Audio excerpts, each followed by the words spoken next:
way that Dr. Vaughn Joseph says that they have a living attribute. That means that they do some of the things that we see primitive life on Earth doing. And that's the sidesteps having to say that they are living, because it's not living quite having a consciousness the way we think of that. So um, um, Okay, well, we'll get into that in the interview. It's just gone live. This is a UAP related interview with Dr. Rudolph, otherwise known as Rudy Shield. He is a research astronomer at the Harvard Smithsonian Center for Astrophysics and is an expert in black holes, dark matter, and cosmic structures. But we're going to get into a lot of things here, and it's brought to us by MUFON, Massachusetts. So thanks for hooking us up. And how are you doing today, sir? very well, and excited to be here. Thank you. Very good. So why don't you start this off about telling us a little bit about yourself and the work that you do, because you're into a lot of different subjects. Yes, that would be confounding. Um, my work it just results in a continuous interest from where Einstein takes off, that the existence of mass in the universe causes differences in time delay and in the time that a light signal goes across the universe. And so, um, because of this, um, we have to understand how structure formed in the universe to understand the tricky subject of how does spacecraft propulsion work? How does a spacecraft get from a remote star to our location here at the Earth instantaneously? This is an apparent violation of the Einstein theory of relativity. However, there is a way, a backdoor, or a way to explain our way out of this. What happens is that if you can, by manipulation of the quantum field, remove from the quantum field the signature of the mass, the actual physical mass which creates gravitational field, then the speed limit doesn't work. There is no Einstein limit on the velocity of light, c, if the body does not have mass. The existence of mass can be controlled. In astronomy, we have come to understand, and that's a 2 hour long lecture to describe how the quantum field began to be recognized in the late 1800s as a field that's just as important to our reality as the physical four dimensions of space time.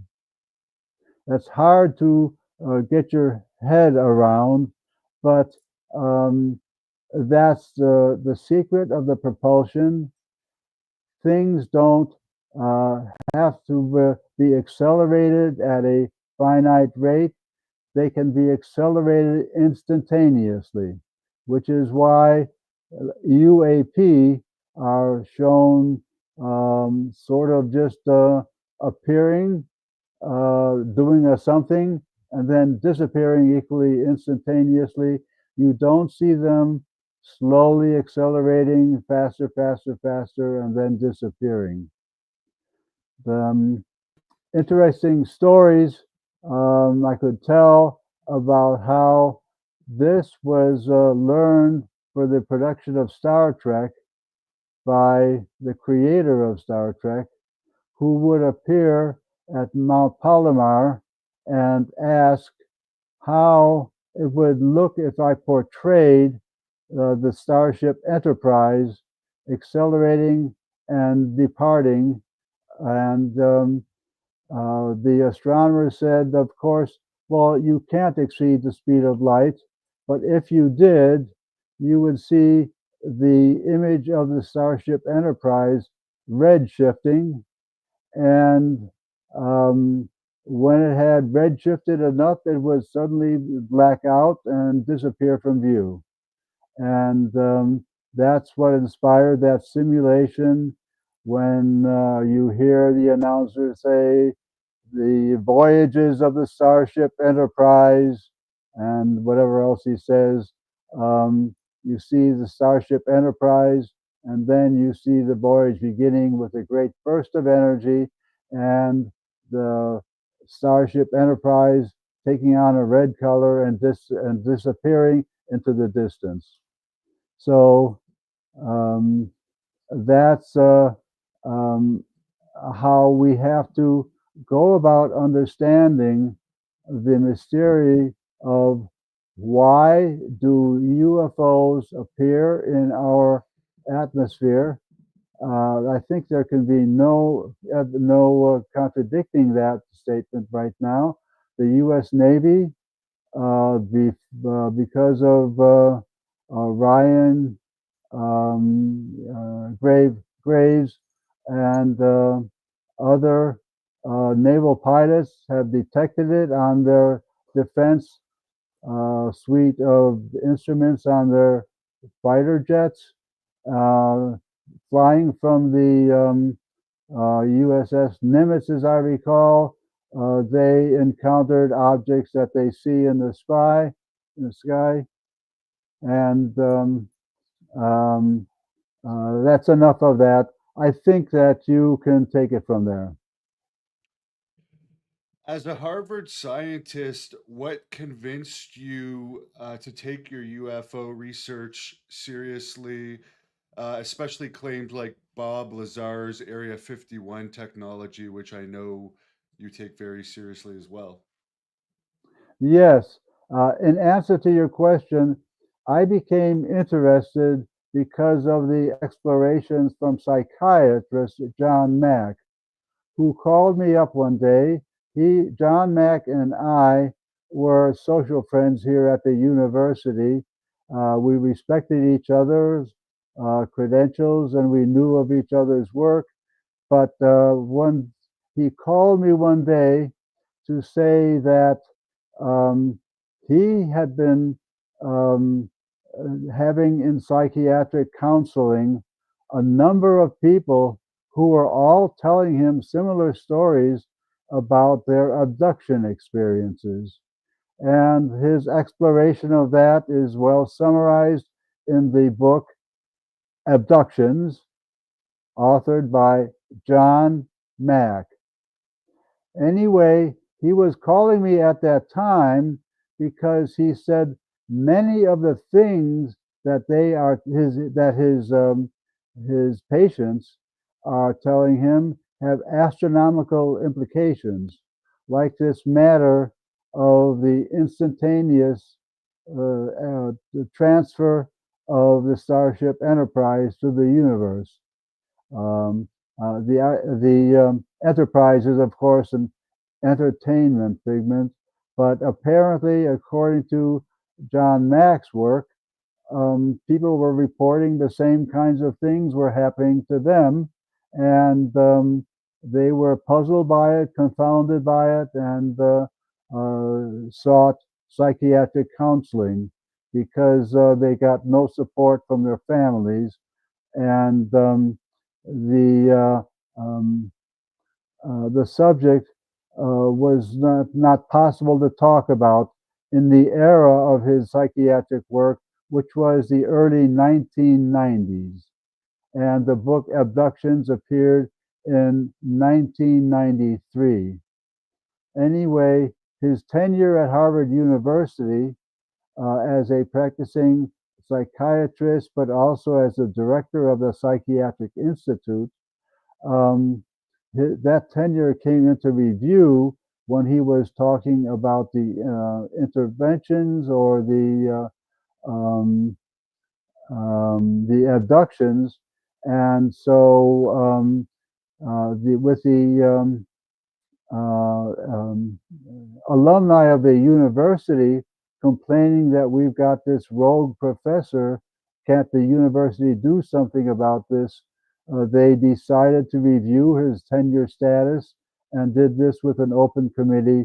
And I wrote the letter to the committee that allowed me to say that I am a practicing astronomer, a member of the American Astronomical Society and the International Astronomical Union, and we have a program called the SETI Research Program because we think that the uh, search for cosmic intelligence is a significant undertaking that would have resonance with the American people and seems to have antecedent or have some feeling that there must be such a thing because of these persistent reports about UFO activity seen in the skies.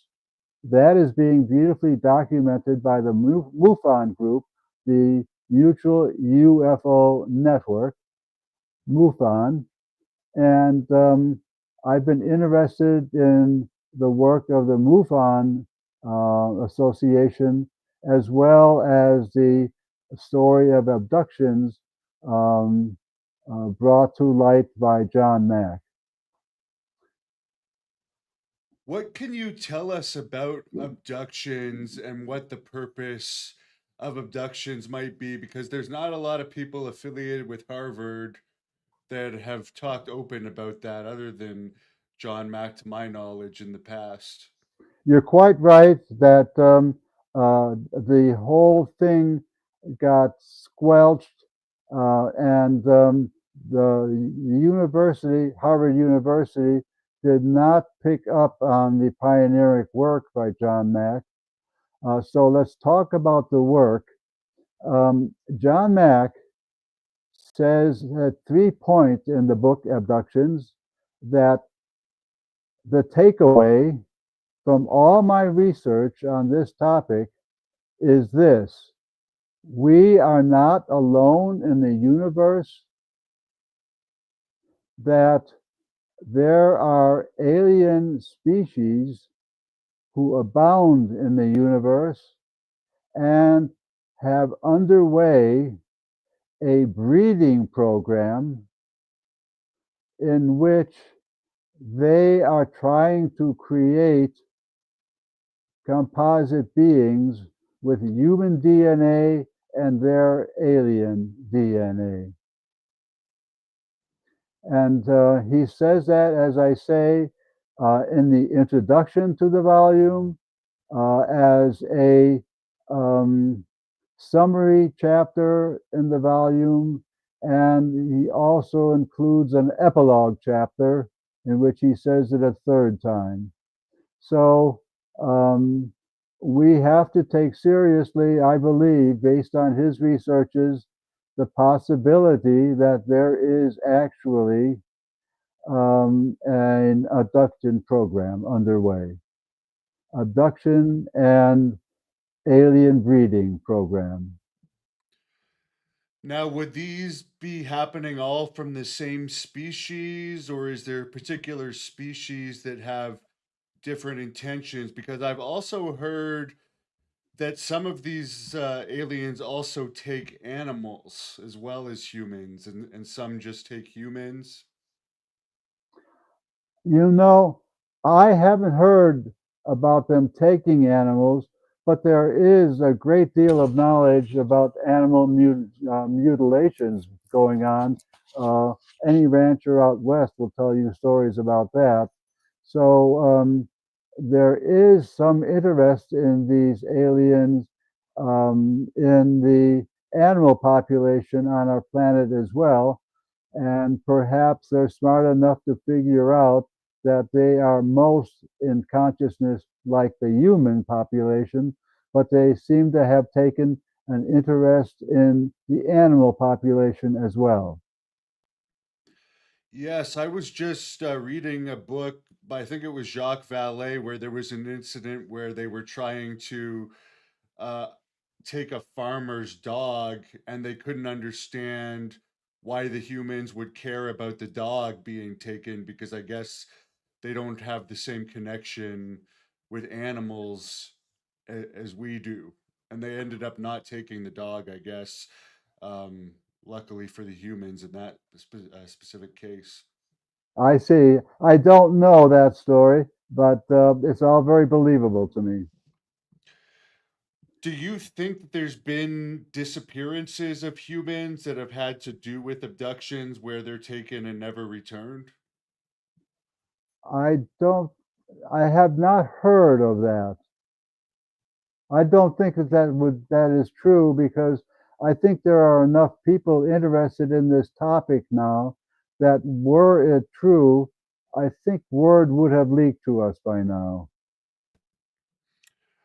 From your discussions with people like John Mack, how many different species of aliens do you think there could be? Because we've heard various credible people say two, four. I've heard as many from credible people as in the 70s. And then of course there's less credible people that will say there's hundreds, but there definitely seems to be more than one.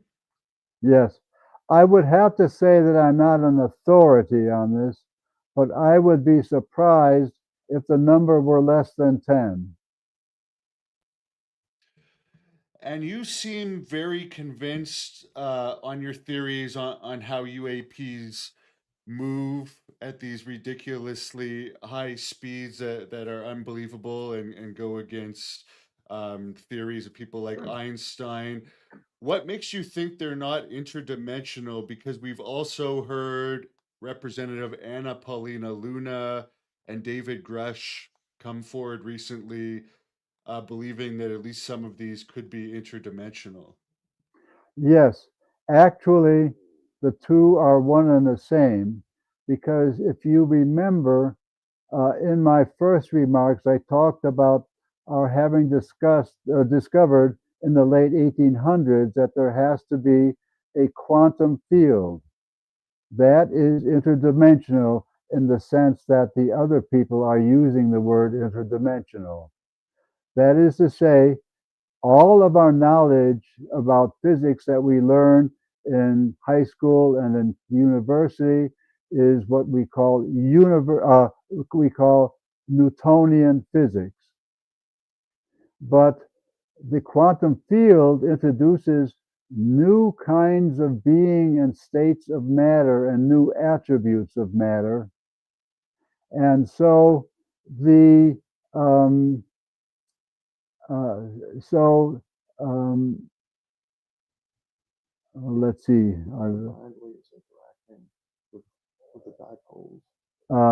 No, no, that's not it. I'm sorry. Um, what were we talking about? The interdimension, The how you're saying it's interdimensionality. Thank similar to you. what you're talking about. Right. I'll pick up again in a way that covers.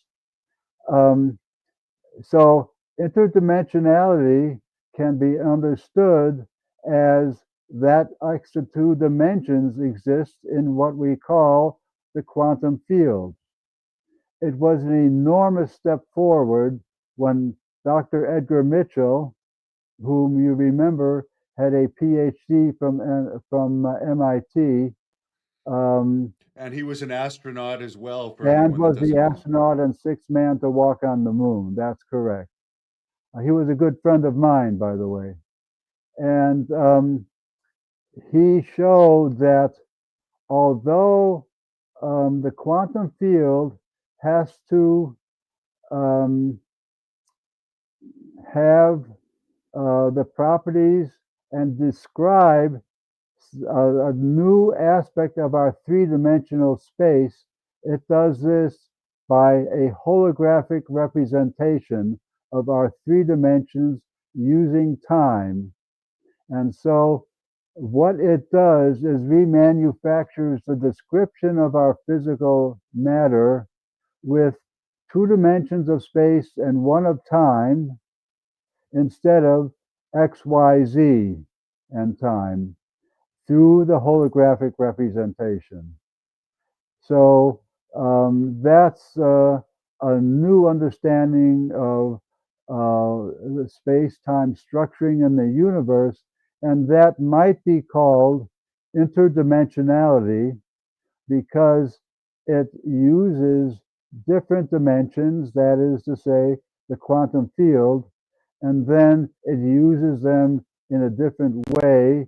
It doesn't show XYZ coordinates. What it does is latches on to the XYZ coordinates uh, by having the Fourier representation or the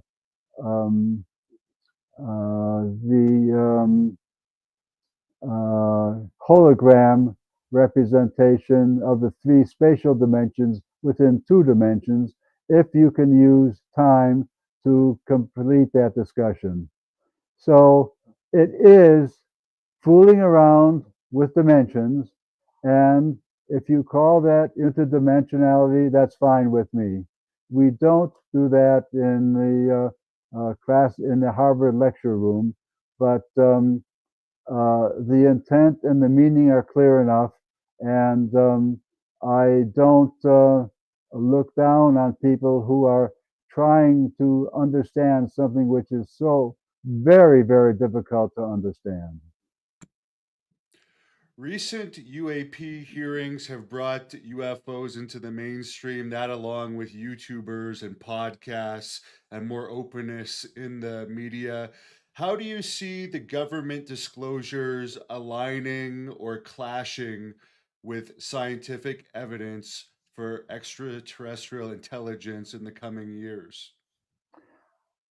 I would have to say that the government has opposed any discussion that life exists elsewhere in the universe throughout the NASA program. That is to say, um, we have never had the government through NASA describing and telling us about the detection of extraterrestrial life through analysis of meteors that come from outer space, through imaging of different nebulae, which show that there are places in the universe that stars have surrounded themselves with planetary debris, which shows the existence of former life. That is to say, in one particular nebula, it has a catalog. Um, I would have to look it up for you. Um, the object has had its light analyzed, and it shows characteristics of the existence of decaying organic matter, like if you compressed a wheat field in Kansas and gave it a long time, you get petroleum. Well, petroleum is broken down life material, the kinds of structures that life makes when plants grow. And um, the petroleum we mine and burn in our stoves and furnaces and automobiles, but this petroleum came from decaying of organic matter, almost certainly. And this is strong evidence that life does exist on remote stars or planets in the universe. Experiencers often report non human intelligence communicates telepathically with them. How does this align with your ideas of consciousness or cosmic forces on how we might be able to test this? Is there any way we could also test how they're doing this potentially?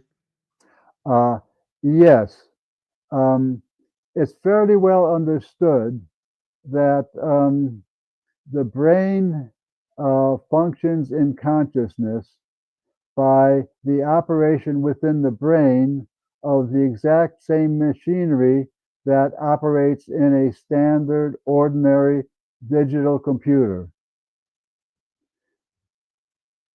It is important to understand that the computer is driven into its, so to speak, thinking process by the existence of the computer clock. The clock allows the computer to compare two numbers and make a decision based on its program to add the numbers or to subtract the numbers, or is one greater than equal to the second number. And when that calculation is made, it returns the number to another location in the computer where it's available to enter a further calculation. Now, what is the brain doing? It is taking information about the status of the body from hearing, vision, smell, touch, feel, all of the sensors, that goes into the left side of the brain. But the right side of the brain is dominated by the history and memory of your experiences, and also if there's any input that comes from other people by a suggestion or hypnosis or anything else of the kind, that's part of your subconscious brain, or the part of your eternal being and of your the history and memory of your being. And in the brain, we have a clock beat, just like the clock beat in the digital computer clocks along at 5 gigahertz and just does this compute, compute, compute, compute, compute, compute, compute, and keeps the processing numbers as I was describing in its comparison section. So the brain has a heartbeat available to us. The human heart beats at approximately 1 beat per second. And it's easy for the brain to have a neural network that consists of 10 molecules in a row, and that a pulse gets introduced to the top of this, and then at each step along the way, passing down the chain of 10 molecules, it puts out a beat 1/10 of a second later. Compute, compute, compute, compute, compute, compute. That clock operating in the brain induces the left brain about the status of the body to interact with the right side of the brain, which knows how to operate for the safety of the body and knows how um, to take evasive action to any danger that the left side perceives, so that it is attached to the motor neuron system predominantly, and it tells the body how to take evasive action if there's a problem. When the lion roars, I run like hell. That's what the body is doing. You were mentioning your friendship with Edgar Mitchell. He described a mythical experience during the Apollo 14 mission. Did he tell you about this, and how did that shape your own views on consciousness extended beyond the physical brain? I'm very glad you talked to me about that and mentioned it. And I would like to tell you the way he described it to me. Uh, Sure, for the the, people that don't the, know the, about it. the spiritual existence, or the spiritual phenomenon that he observed, was that he was in the command module on the return voyage from the moon. They had done the moonwalks, and they returned by the lander craft with a command module that goes up to the orbiting thing that brought them to the moon and now has to take them back to Earth. So the two were mated together in orbit around the moon, and now they blasted off for the return trip to Earth.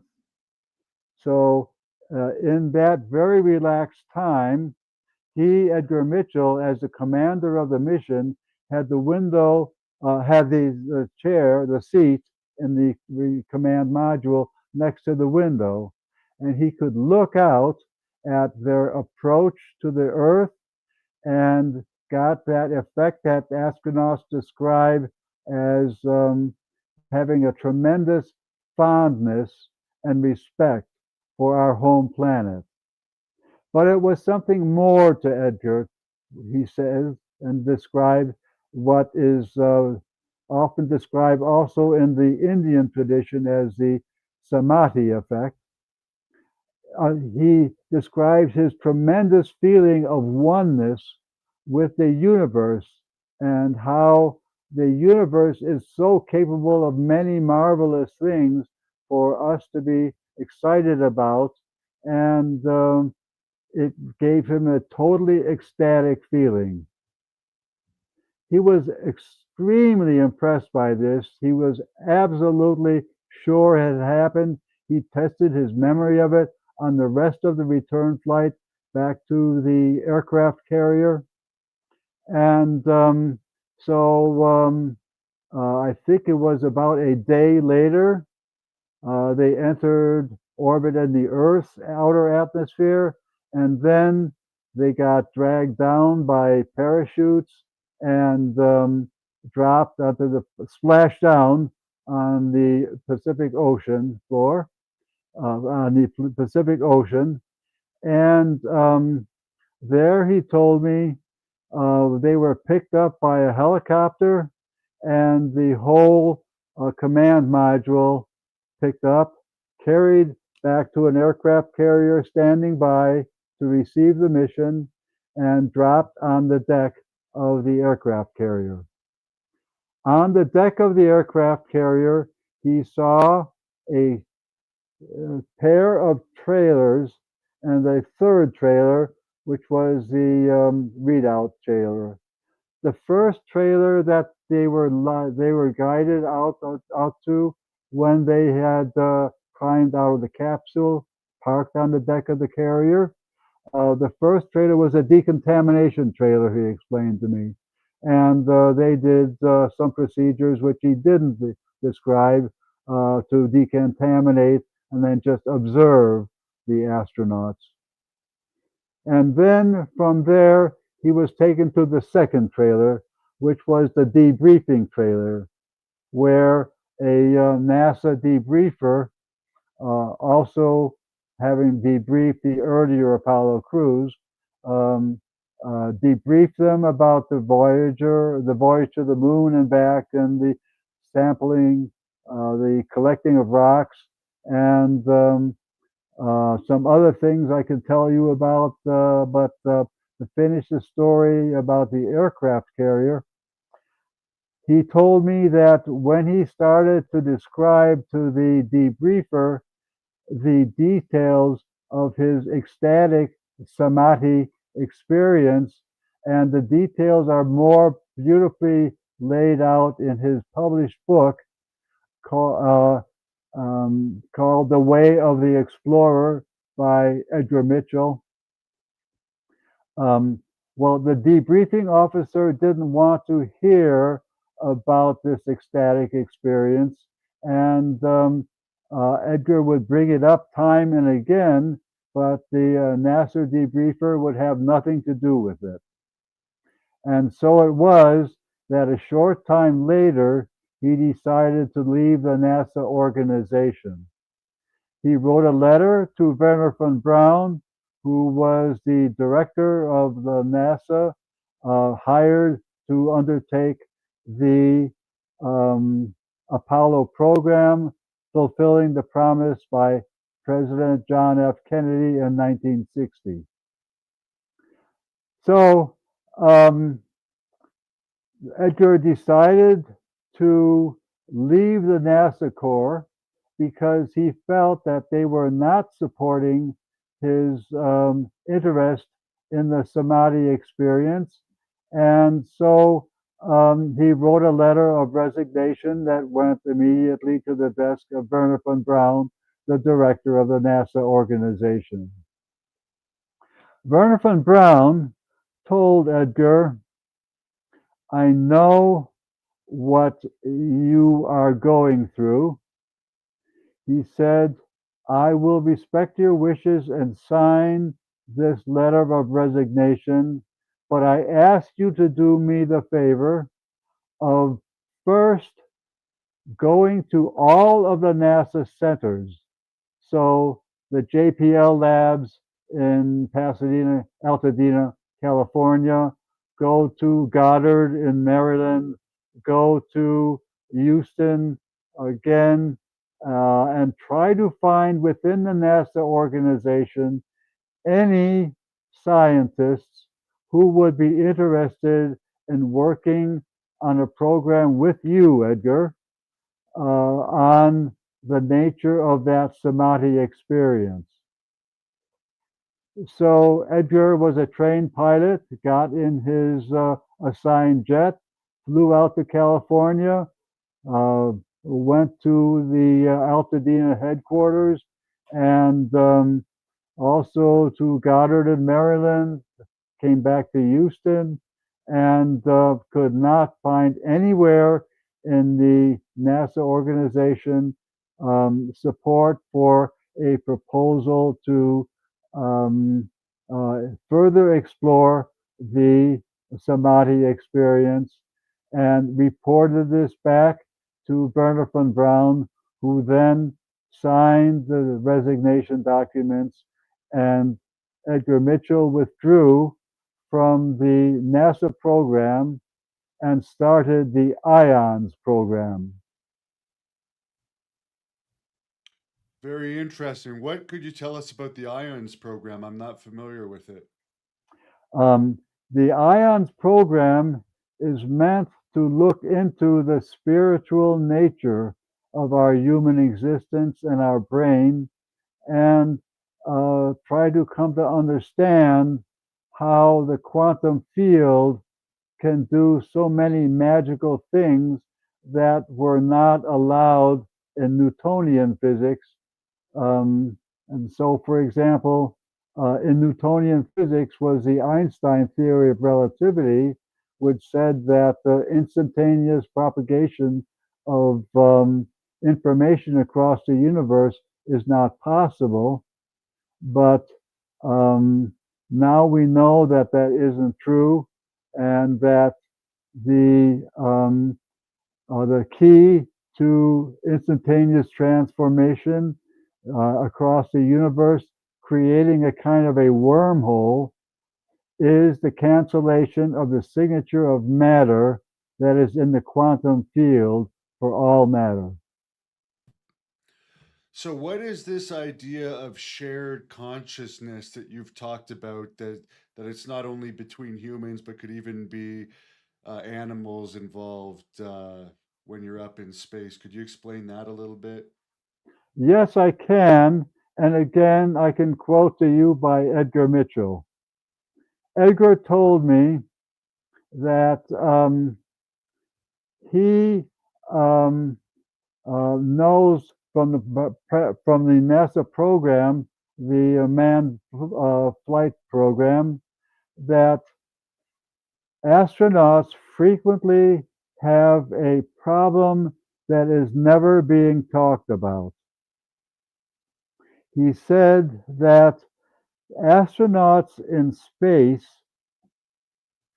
often have the problem that they are in a very dangerous situation outside of their capsule in their flight suit, perhaps approaching the Hubble Space Telescope to capture it and swap out an instrument for a new upgraded version of the main camera, for example, which happened. But anyway, in these extraterrestrial walks, extra exterior walks, it turns out that astronauts sometimes having their mind withdraw from their body, and that their body now tunes into animal conscience. And he gave me the example of an elephant and was clear in describing this to me that he doesn't mean that the astronaut is seeing a spacecraft near him, but that rather he is having the experience, the conscious experience of being an elephant. And it's believed that means that there is an elephant somewhere on the Sahara Desert that is, now this is hypothetical, I'm making this example up, but that the elephant is having the experience of saying to himself, now I know that whenever I see those two mountains lined up in the distance, that I will find here my watering hole. And next to the watering hole, there will be a tree. But I don't see that watering hole. I don't see that tree. And I've got to have water soon because I'm in trouble. The astronaut is living that experience. This is a very dangerous ground indeed. Anyway, that's what I learned from Edgar Mitchell, among other things. So how do you explain that? How do you even begin to explain that? That the body just kind of goes dead temporarily, and the consciousness goes into some random animal. Well, what it means is that the elephant has some contact with all of space, and the mind has something in contact with all of space through this quantum hologram. Remember, the quantum hologram is the description in a holographic representation of all matter in our universe and all knowledge in our universe. So we can tap into that, and the elephant can tap into that. And this is the magic of consciousness, where I said that the brain can, in the left side, pick up through feeling um, things in the quantum hologram, and in the right brain have a history of dealing with those same things, and the brain then brings the two together. So the orbiting astronaut having the experience of elephant is tuning into the entire universe, just as the elephant is tuning into the entire universe. And we can say this with mathematics, but it's very hard to understand. I can only give you examples of it, as I just did. So, do you think if something like reincarnation exists, a lot of people think you'll only be reincarnated into a human? Is that proof that he experienced an elephant? Proof that we could be an insect, a fish, an elephant, a pig? What do you think about that? If it's possible to have reincarnation? I think it's very clever of you to tune in on that. Congratulations. Hannibal, you outdid Thanks. yourself. But that is the implication that we think that we necessarily reincarnate as human beings, and I'm not so sure of that because in consciousness we have something in common with all animal species, I presume, and why wouldn't we reincarnate as something different? I I don't know what further to do with that question. Right, and that might not necessarily be the best thing if you're just going to be a lab rat. Might not be the most Yes, comfortable thing to think about. it's a long way down, isn't it? Yes. What is your theory on what happens when you pass? Because there is evidence out there of reincarnation and near death experiences, and that you seem to be talking about consciousness like it might exist beyond the body. So what would be your most simple theory to explain to us about what happens when a human being passes away? My feeling about that is, and I have thought about this not endlessly. You might think that from my years, I would think about it a whole lot right now, but I avoid the subject. Uh, on the other hand, to answer your question, I believe that in death, the spirit survives, and people who have the near death experience describe how they often confront a white wall or a white edge of the universe in some way, and that um, in death, the functioning of the body ends. There's no heartbeat anymore, so our consciousness cannot live in the comparison of the physical being, as I was describing, through the left brain and the right brain. But the right brain's connection with the universe can survive as a living thing in the universe, apparently. And so um, I believe that uh, cross species incarnation is possible. And I think that um, death is just the cutting of the cord that allows the consciousness and the conscious expression of your being to compare that with your physical reality expressed by your senses. Um, and so I think that that is now missing from you. And so you cannot come back and be the same person again, but you can come back in a simplified form and evolve into another kind of being through the usual learning curve. What are your thoughts on a very popular topic lately? I just heard Joe Rogan discussing it on a new podcast that gods could really be aliens playing tricks on us and kind of manipulating us by appearing as gods to us, which we wouldn't have even thought of them as being aliens centuries ago. Well, I haven't watched Joe Rogan, and I haven't thought about this. Um, it is true that apparently the aliens do exist. Bodies have been recovered, we're told, from the Roswell incident, and very interestingly, from the Brazilian incident that Ross Coulthart researched carefully and brought forward. Um, oh dear, I've lost the question. You were talking about whether, because some people think that they were Oh, yeah, manipulating us by appearing as gods and kind of advising us and speeding up our evolutions. yes. Um, I believe that is likely true because of John Mack's work and his book Abductions.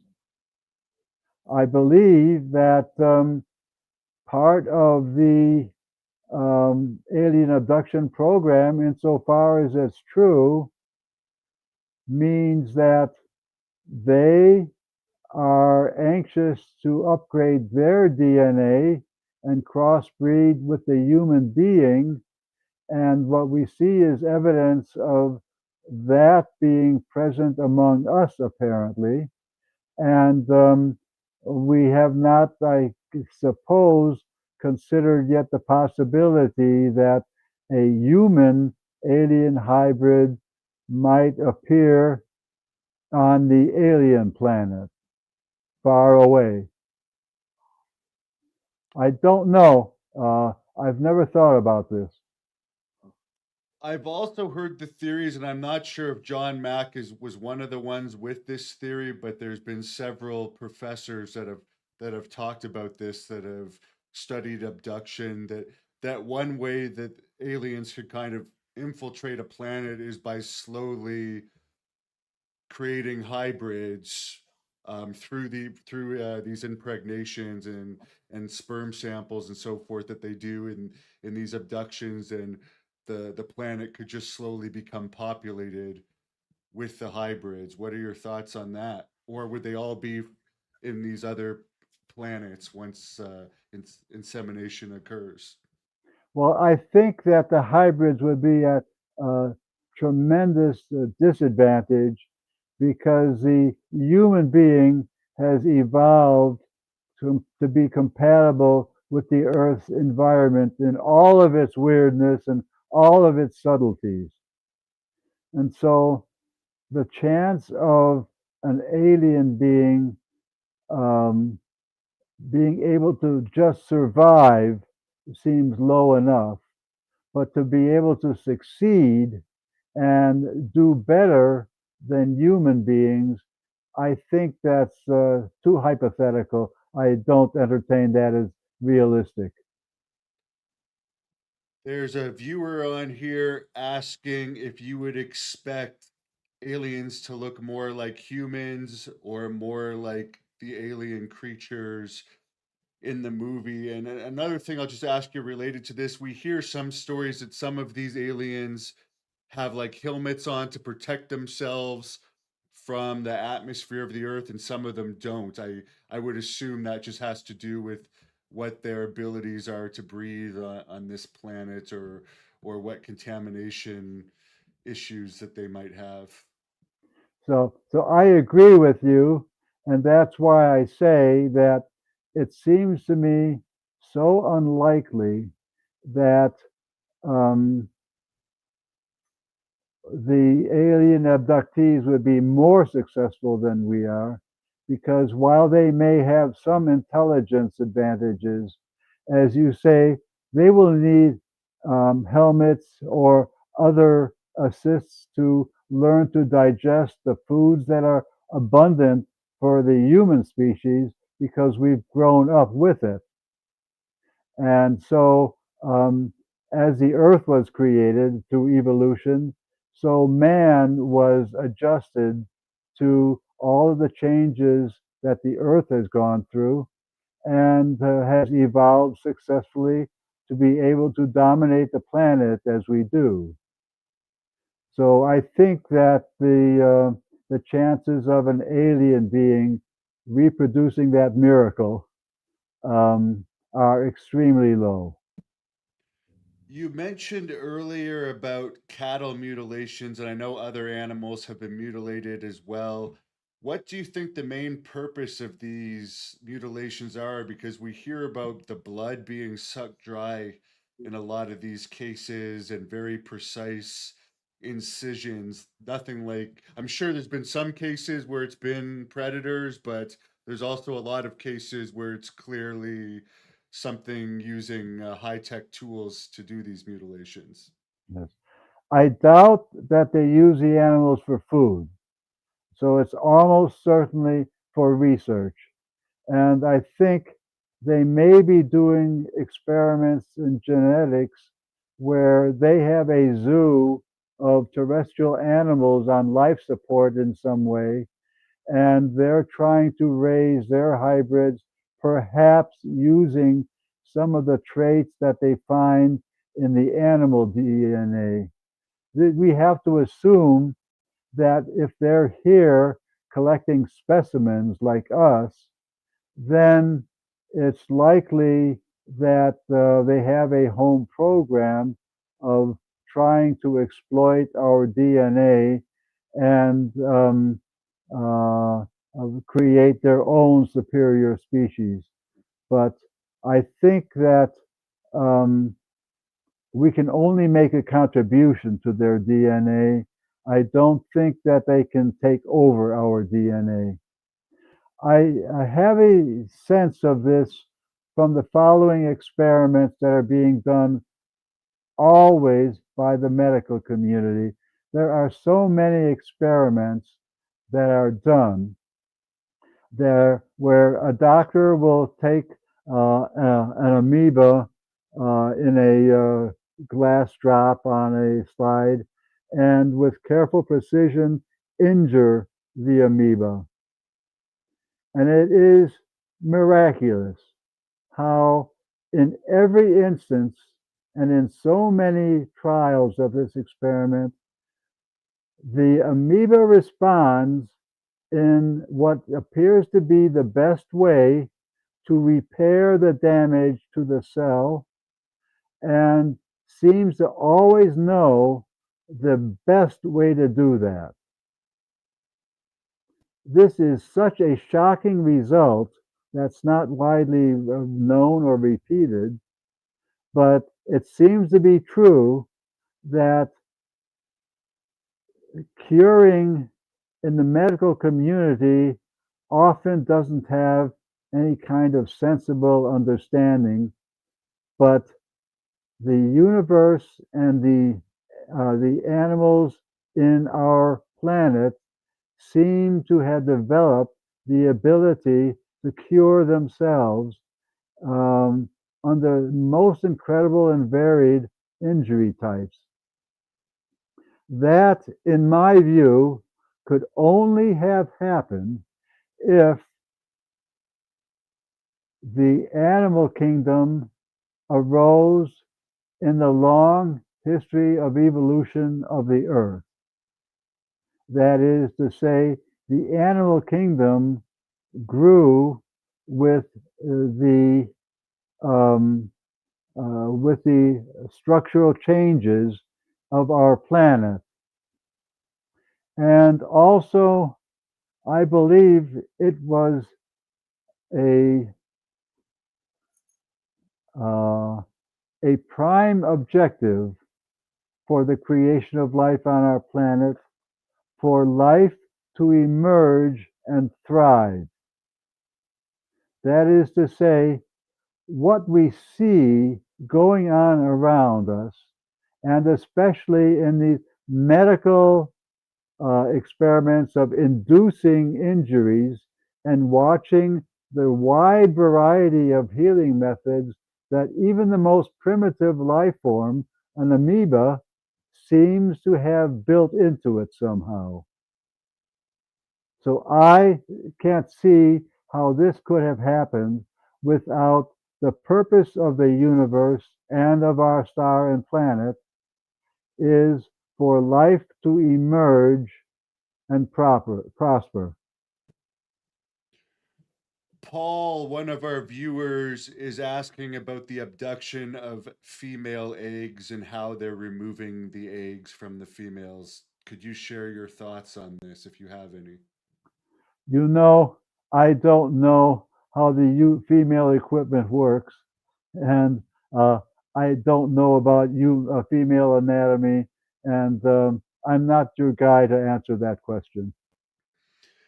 I've interviewed Harvard professor Avi Loeb probably about 5 or 6 times now. He's a great guy. He's been doing a lot of research into the Three Eye Atlas, which there's a lot of people with a lot of different agendas about the Three Eye Atlas at this point. What are your thoughts on it? You know, I'm going to have to pass on it because while Avi Loeb is a good friend of mine, um, I'm not really with him on some of the ideas about it has to be from a far off solar system, and I just don't have um, much interest in the object. You've been studying black holes since the 1960s. Could you share with us what the biggest misconception about them is that bothers you as an astrophysicist today? Yes, I'd be very happy to. Um, The idea of the black hole has emerged in many places because when we came to understand the Newtonian concept of gravity, and particular in self-gravity, that is, that a piece of rock has some weak force of gravity of self-gravity that's trying to hold it together. Now, there can be other forces on the rock. There'll be crystalline forces that came along when the rock came out of molten magma some time ago at the time of formation of the rock. Well, um, we've come to learn that there is this quantum field that also affects what happens to rock, and that this self-gravity thing would act on the earliest structurings of matter in the Big Bang universe. Remember, we talk about there being a Big Bang universe, which was became a cloud of expanding gas, which was basically kind of uniform, we think, but it could never be really so. There will always be perturbations in it, or there will always be small structuring of that expanding gas cloud, and that means that there would be locally here and there condensations which would experience their self-gravity and drop out of the expanding gas cloud. The expanding gas cloud would fractionate, would divide, would break up. So there were people then that said, well, that can have no limit.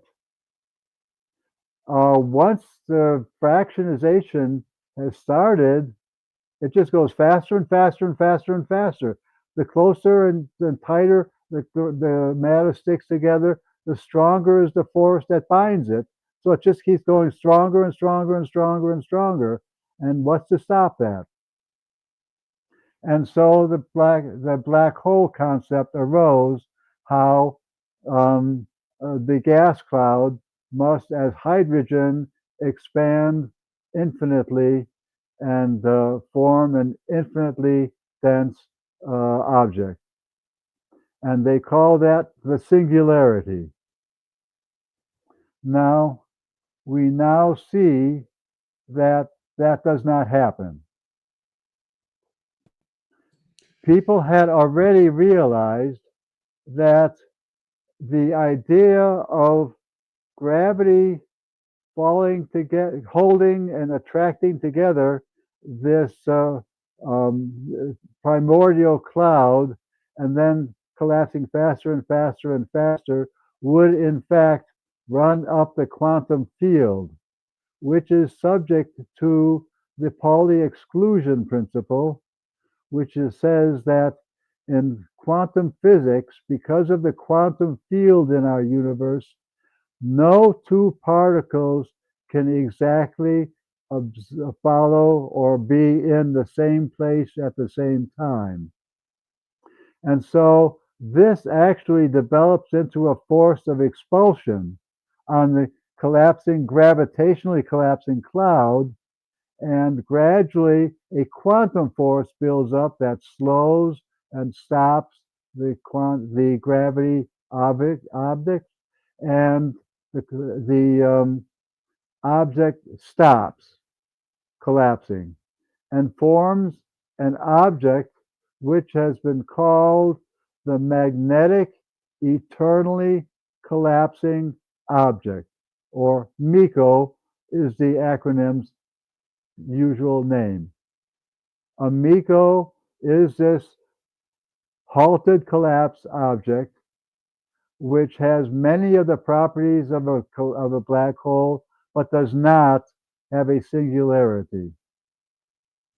Now, it is true that such a classic Hawking, it's called the Schwarzschild model also, that kind of black hole object cannot have a magnetic field. In my day, every graduate student learned the saying, black holes have no hair.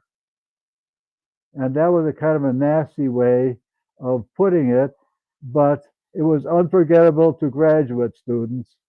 And what it meant was that black holes cannot have a magnetic field around them that traces back to the black hole, because there's a singularity there, there's an infinity, and magnetic field lines could not penetrate such an infinity. Well, guess what? a radio telescope in Germany at the Bonn Institute there um, detected that there was a, um, a magnetar as a pulsar seen just beyond the limb of the black hole at the center of our galaxy that we call Sagittarius A star.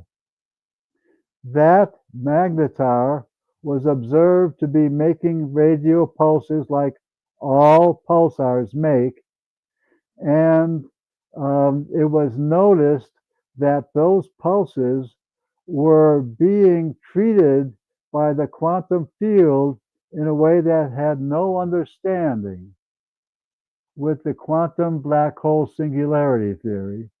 And so the black hole idea is now dead. The black hole with a singularity does not exist. The MECO object does. Since that first discovery by the Bonn telescope, other observations have again confirmed that the objects that nature makes are MECO objects and have strong magnetic fields. In the discovery observation made by the Bonn radio operators, they noticed that the magnetic field that they were observing was a strong magnetic field.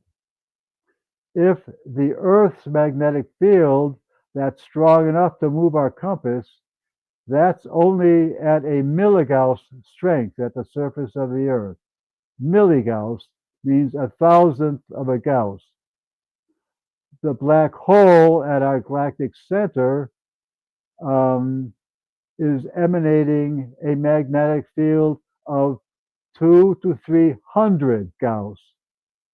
So that's almost a factor of a million greater than is posited as possible by the black hole theory, and therefore the black hole theory is dead.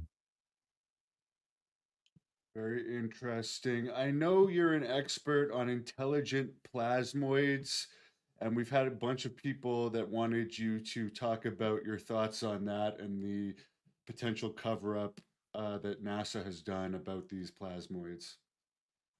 Let's go to the plasmoids first. Um,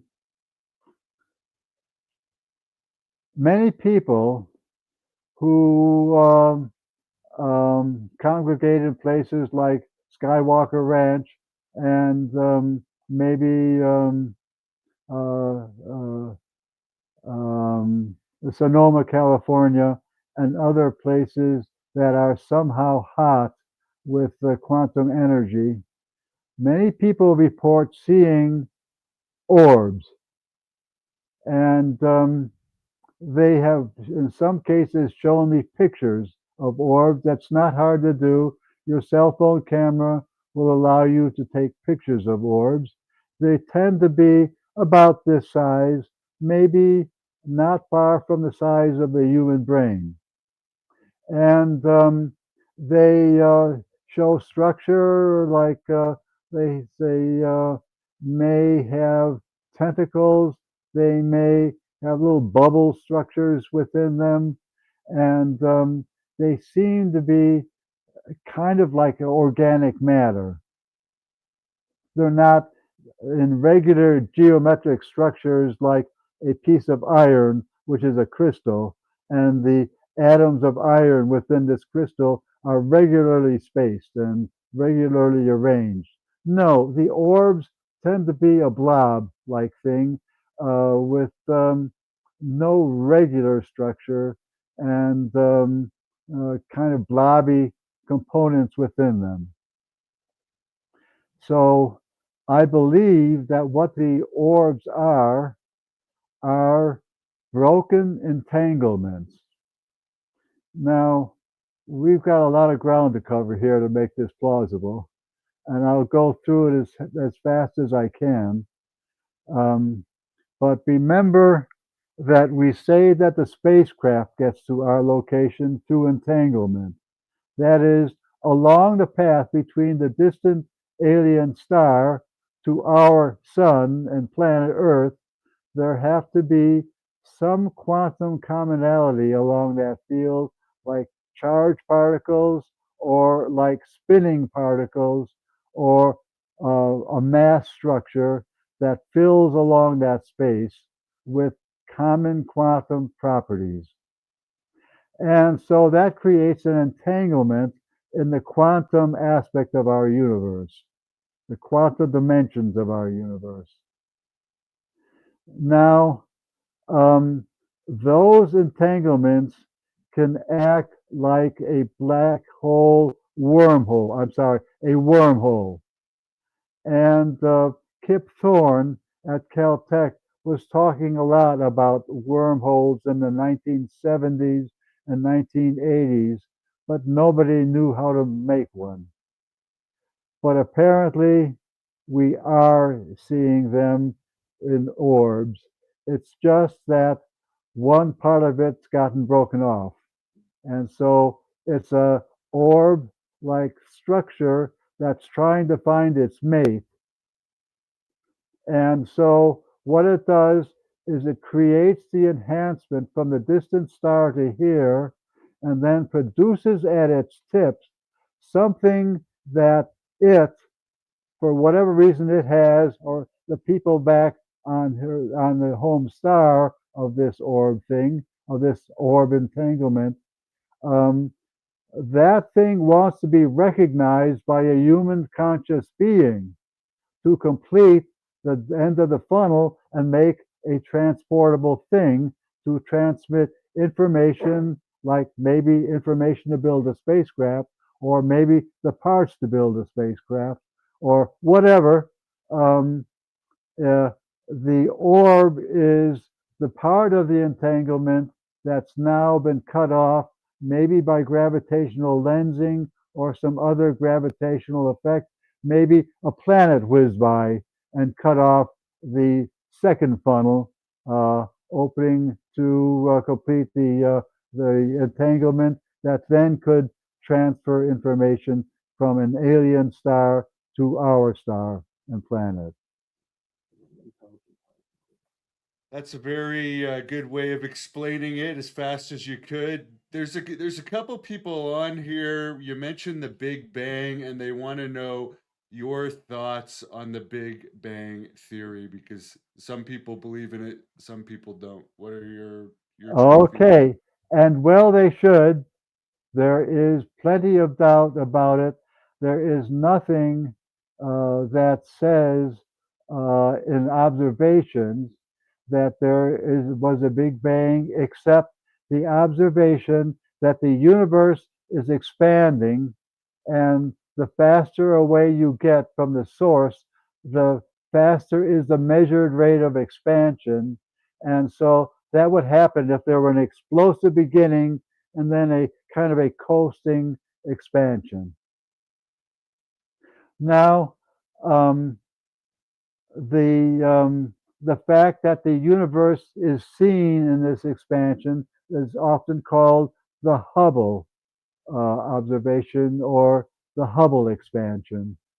And um, I was told when I visited Dr. Yurish Berdyshev, professor at the University of St. Petersburg in Russia, that the Hubble expansion law would also occur in another interesting circumstance, and that is that you could have the universe that is everywhere collapsing to a distant horizon.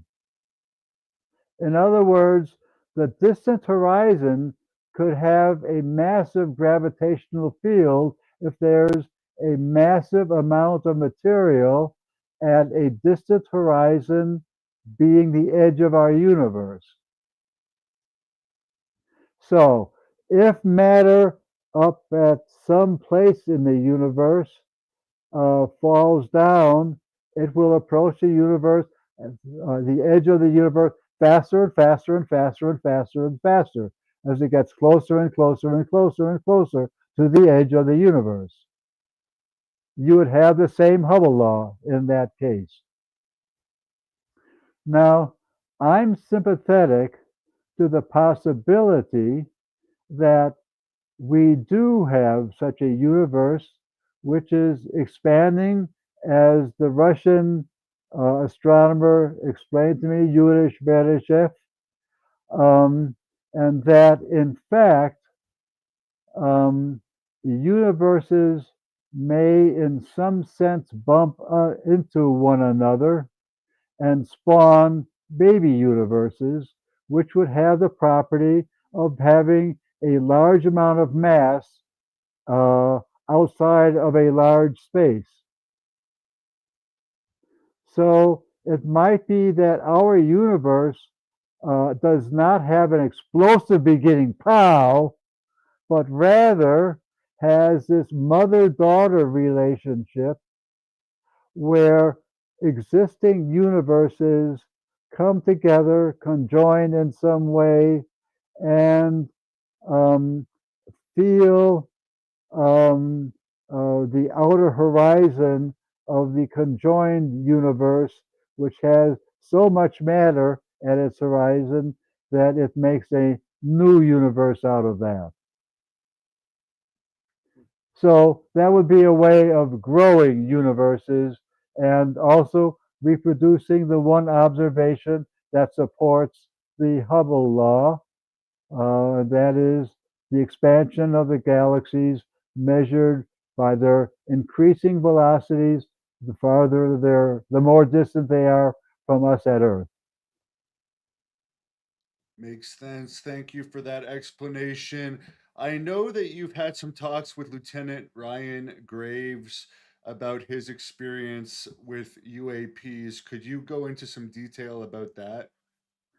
Um, Actually, most of my correspondence with Ryan Graves was to get him interested in the prospects of making the first photograph of a black hole from materials I have here in my home, um, which show the radio picture made by the Bond radio telescope um, from radio data.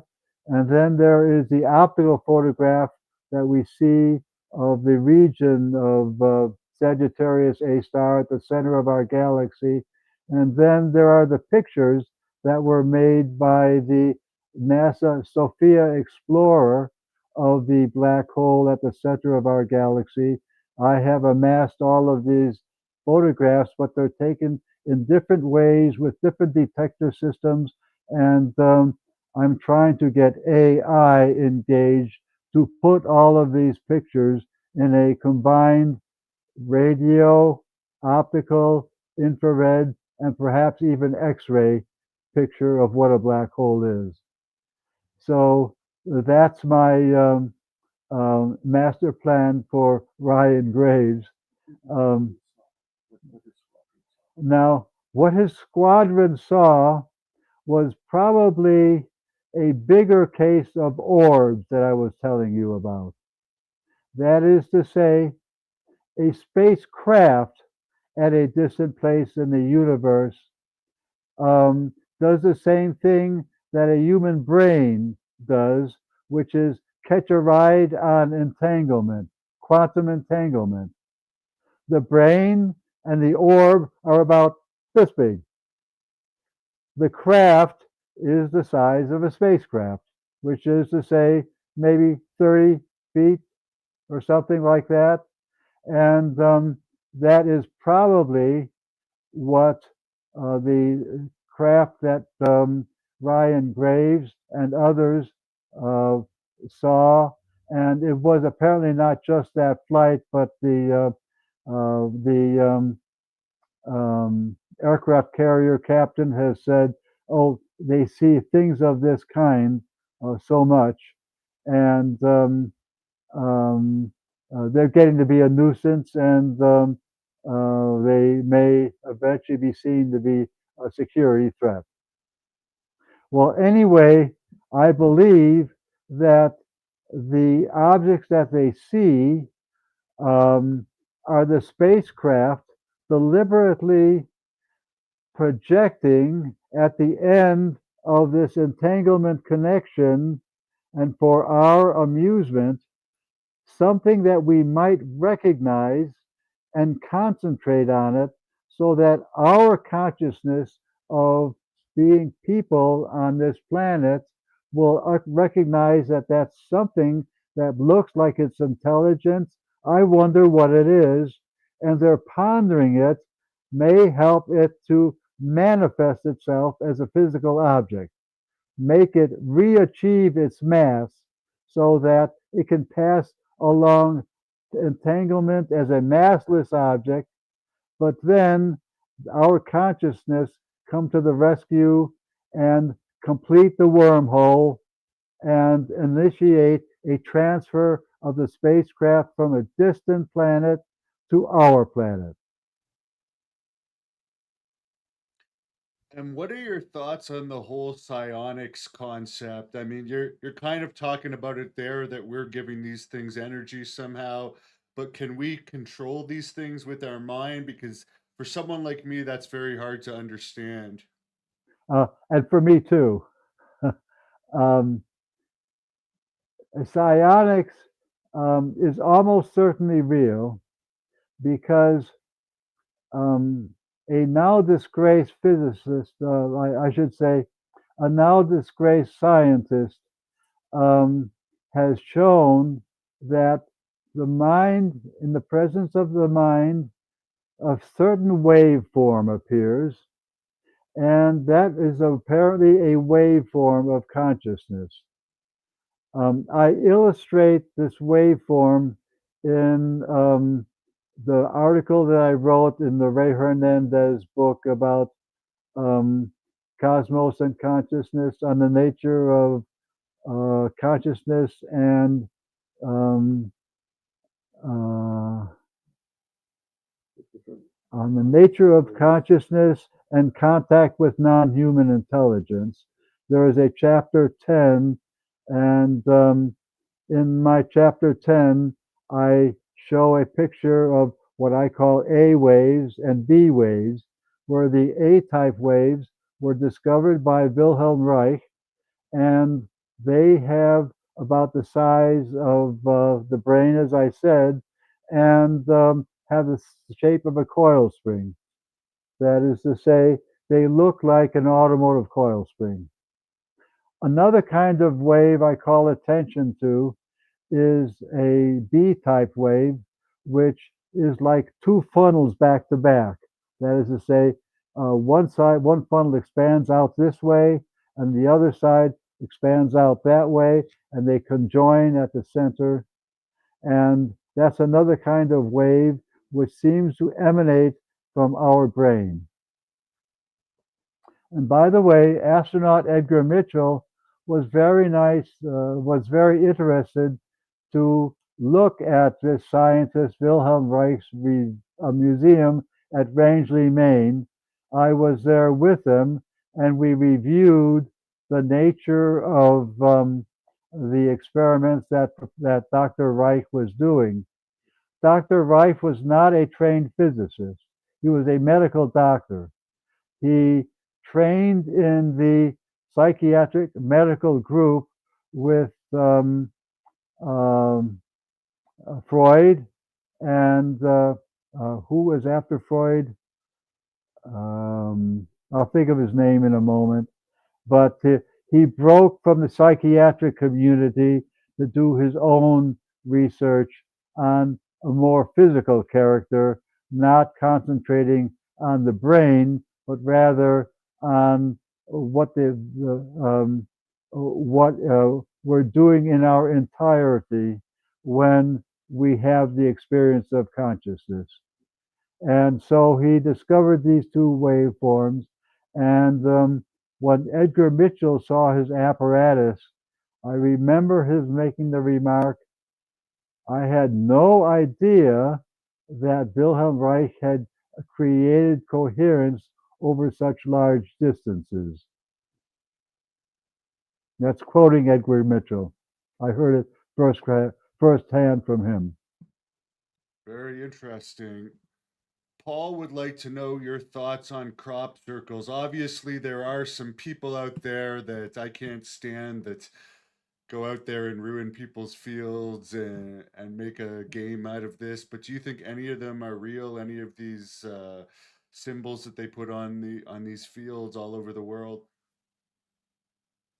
I'm open to the possibility that they may be, and because of all the fakes, I don't want to go on record as saying, um, because I don't really believe, I believe it's true or I believe it's not true. I don't know. I have to take a pass.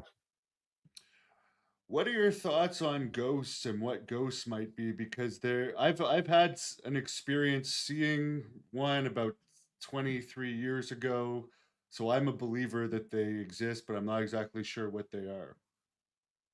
Yes, and I can't really know either. Um, Hannibal, this is something that you're going to have to work out with the psychiatric community because it doesn't involve the nuts and bolts of the universe like I like to play in. Very good. Someone is asking if coincidence and synchronicities are quantum. Um, Almost certainly, there is something going on there. Um, because we know that the quantum field can support communication between people who are not in hearing distance of each other, um, it must be true that they are in some way responding to the quantum field.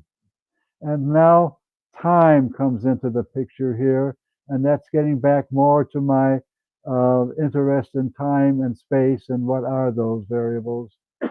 Because there are also people who have experiences not of seeing ghosts uh, or reading each other's minds, but of precognition, of getting an alarming signal in their brain that something is wrong. Look up and see that there's a truck heading right straight at you.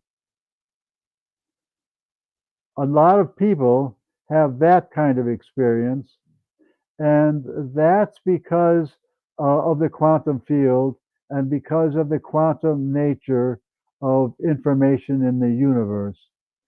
Um, what happens is that um, the black holes in our universe, and now I should call them Mikos, which is the new way of understanding them. So the Mikos in the universe store this conversation and everything that happens in this universe in their outer portions. I make that clear in other lectures that I've given, and that gets to be too long to bring up here. But precognition is likely to be related to the storage and retrieval of information in the universe. And that's a function of consciousness. And I've heard people tell me about their precognition experiences, and I effectively believe them, although, again, um, how exactly the brain interacts with the universe will have to be worked out. We're just babies in this field. We're just starting to explore all the things that the brain can do and all that is stored in the quantum field of the universe. Someone's asking your thoughts about dreams and their connection to predictions, but I'll just mention about dreams. I often have, very often, almost every night, have alien nightmares that are very realistic ever since I started studying this for whatever reason. I think it's probably just because I might read it too close to bed, but I am curious on your thoughts on dreams. um, Dreams. Um, I believe that they're a co-manufacturer of the memory function of the universe and your brain. That is, I think that we all have in waking times feelings of something like a memory of the past that we don't know why that came up. Like, I can sometimes remember a time when I was with my mother, and at age 4 or 5 years old, we were in a park in downtown Chicago, and we were running up and down, and my mother was trying to get us to stop the running because she knew I was going to get all tired out, and then she was going to have to carry me to the museum that we were headed to where she could study some artworks. And so, why would I suddenly start thinking about this? I have to ask myself. And I believe that it's because, again, the operation of entanglement can take my mind to that place in the black hole where accidentally an amplified version of that memory is held. That is to say, when I remember that time, I don't remember so much what it looked like. I remember being there. I remember my experience of being there and what I was experiencing as I was doing it as a sequence of events. And so I believe that um, the memory of the events is affected by entanglements along the pathway between a black hole where that memory is stored and my present location where my brain is, and like the double funnel wormhole, um, my brain can sense that old um, truth, that old happening. And so, for reasons that I didn't try to bring about, I suddenly get this memory of that thing that happened 80 years ago. It's because the black holes in the universe store all information. Very interesting. And for what I was telling you about, do you think that that is just me honestly researching UFO and alien stuff before bed, or could they somehow be trying to communicate with me through dreams since they happen so regularly? I'd say it's likely D, all of the above. Interesting. And last question, you've been very generous with your time, but you mentioned you have an interest in time, and a lot of people think UAPs could be time travelers. Could you just talk about time for a little bit? Is time travel Yes, possible? What do you think about time in general? yes. I think that there are two treatments of time going on in this universe. One treatment is the Einstein theory and the idea that the time in the past is forgotten, uh, even though you can bring back snatches of it in your memory. And the example of animals suggests that probably it's available for what other people think, but you're not close enough to that for that to normally register. But anyway, there is ordinary time, which gets ticked away by a clock, and um, there's nothing to say about it because it's what our ordinary experience of time is. But then there is the instantaneous time that pervades the whole universe instantly.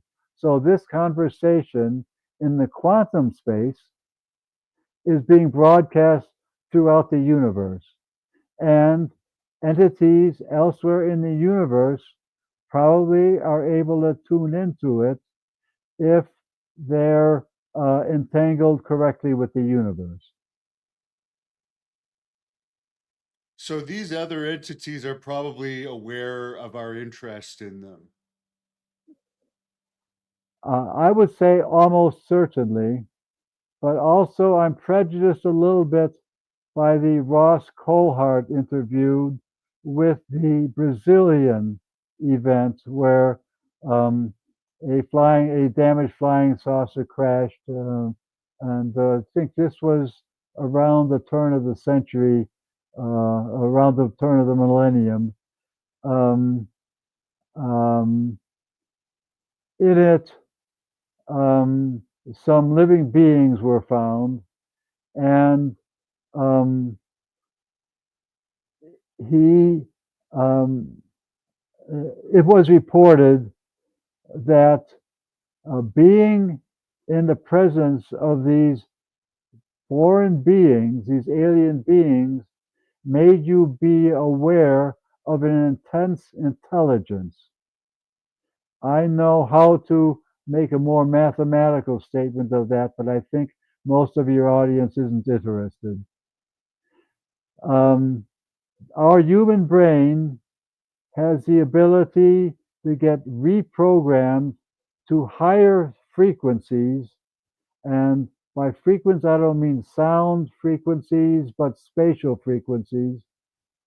Um, and for our brain to develop networking, which is finer in detail and carries more information than a normal human being has. And I believe that there is that kind of time, and I'm switching to a different subject. Um, The two types of time. yes, the two types of time. Um, um,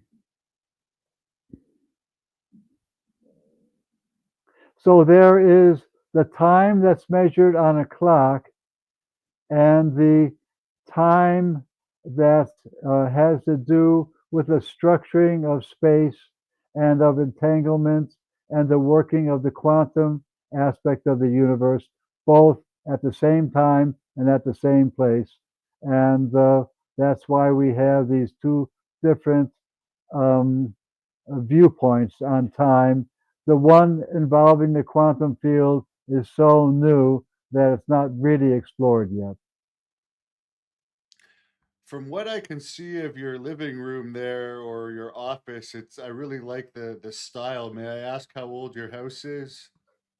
Um, it was built in 1837, and that means it was built in the um, Federal Revival period, where they looked to Greco-Roman architecture. And so I promise I will send a picture of the exterior of the house with this fine colonnade in the front of the house. Um, anyway, with that federal period endowment, the house stood on a place close to a prominent street in Boston, but at the turn of the century, 1900, it was decided that Cambridge didn't have a central corridor so that you could conveniently get from one place to the city hall downtown and then out to the other extremities of town. And wouldn't it be nice if we had something like a subway or a streetcar?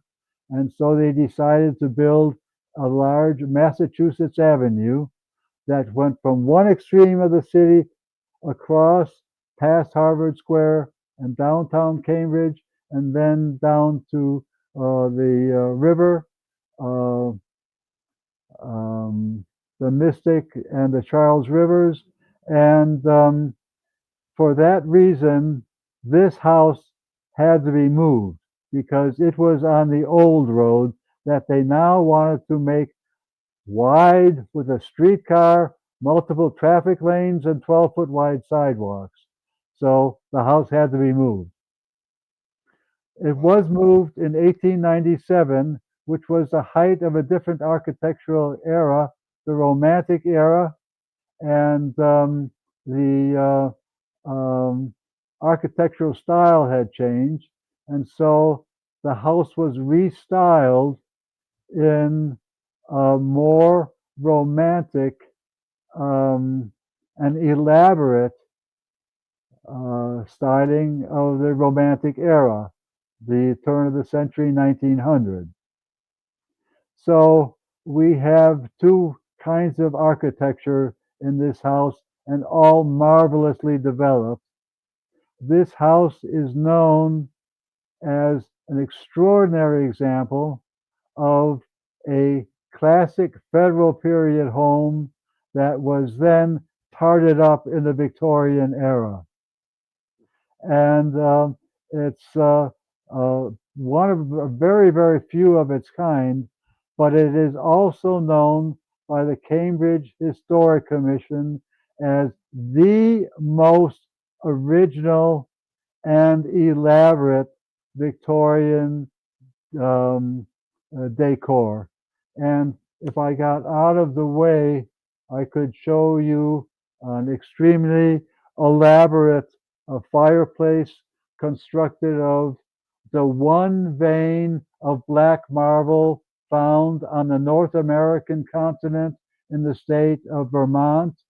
And um, the finest high fashion fireplaces were made from this marble. Obligingly, the marble even had inclusions of little wave structures and wave forms of gold and silver. So it is the most elaborate fireplace you can imagine, and I have four in this house. All the four, the main rooms on the first floor, um, they're 25 by 25-foot rooms, and they have such a marble fireplace.